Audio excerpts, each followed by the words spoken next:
এই যে ও কোন ধরনের স্বরধ্বনি? অপশন ক তে আছে তালব্য, খ তে আছে যৌগিক, গ তে আছে মিলিত, আর ঘ তে আছে কোনোটিই না। তবে এই উত্তর জানার আগে আমাদের একটু ধ্বনি সম্পর্কে জেনে নিতে হবে। ধ্বনি, আর ধ্বনির লিখিত রূপকে বলা হয় বর্ণ।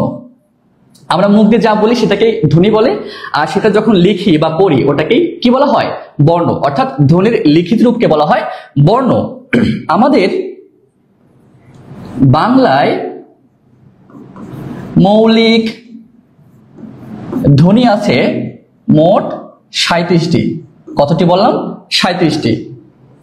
আমাদের বাংলা ভাষায় মোট মৌলিক ধ্বনি আছে 37টি। সেখান থেকে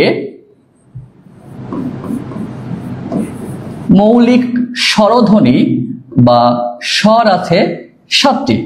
এই তথ্যগুলো কিন্তু আপনাদের পরীক্ষার জন্য খুবই গুরুত্বপূর্ণ। যদি সামনে খাতা থেকে অবশ্যই আপনারা নোট করবেন, যাতে পরবর্তীতে এটা চর্চায় রাখা যায়। তাহলে আমাদের বাংলা ভাষায় মোট মৌলিক ধ্বনি আছে 37টি, আর সেখান থেকে মৌলিক স্বর 7টি, আর মৌলিক ব্যঞ্জন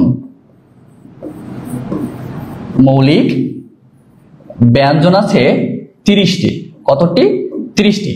এখন একটু আগেই বললাম যে ধ্বনির লিখিত রূপকে কি বলা হয়? বর্ণ। তাহলে মৌলিক ধ্বনি 37টি, মৌলিক স্বর 7টি, মৌলিক ব্যঞ্জন 30টি। কিন্তু আমরা জানি যে আমাদের বাংলা ভাষায় মোট বর্ণ কয়টি? 50টি। মোট বর্ণ কয়টি? 50টি। এদের মধ্যে স্বরবর্ণ সংখ্যা 11টি, আর এদিকে ব্যঞ্জন বর্ণের সংখ্যা 39টি। এখন আমরা জানি যে আমাদের বাংলায় মোট বর্ণ কয়টি? 50টি। এই সমস্ত বর্ণকে এক কথায় বর্ণমালা বলা হয়। কি বলা হয়? বর্ণমালা। এখন যদি প্রশ্ন হয় যে বাংলা ভাষায় বর্ণমালা কয়টি, তখন কিন্তু উত্তর হবে একটি। উত্তর কি হবে?